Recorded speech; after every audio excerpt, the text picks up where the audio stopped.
Kheroj police દ્વારા અમદાવાદ જતો વિદેશી દારૂ પકડાયો. નાયબ પોલીસ મહાનિરીક્ષક વિરેન્દ્રસિંહ યાદવ ગાંધીનગર તથા જિલ્લા પોલીસ વડા વિજય પટેલને લોકસભા ચૂંટણીને લગતા કેસો શોધી કાઢવા માટે આપેલી સૂચના મુજબ નાયબ પોલીસ અધિક્ષક સ્મિત ગોહિલ લીડરનાઓના સતત માર્ગદર્શન હેઠળ ખેરોજ પોલીસ ઇન્સ્પેક્ટર પીએસઆઈ કેવી ખાંડ તથા સ્ટાફના માણસો CISFના 2 જવાનો રાજસ્થાન પોલીસના દશરથ કુમાર તથા દિલીપ કુમાર વગેરે કોટડા ચેકપોસ્ટ પર સંયુક્ત બોર્ડર વાહન ચેકિંગ કરતા હતા. ત્યારે કોટડા તરફથી 3 ઇસમો કોલેજ બેગ ભરાવીને શંકાસ્પદ જણાતા તેઓને પકડીને બેગમાં તપાસ કરતા ભારતીય બનાવટનો વિદેશી દારૂ બોટલ નંગ 44 કિંમત ₹45 ચાર્જ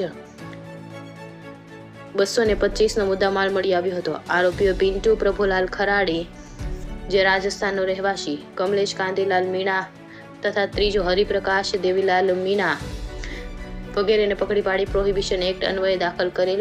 જ્યારે પકડવાના 2 અન્ય આરોપીઓ ઉદયપુરના વાઇન શોપનો માલિક તથા માલ મંગાવનાર કૈલાશ કલાલ અમદાવાદ જશોદાનગરવાળાની ધરપકડ કરવાના ચક્રો ગતિમાન કર્યા છે. India 24 news reporter Jayesh Thakor સાથે શૈલેષ પટેલ, ચીફ બ્યુરો, સાબરકાંઠા.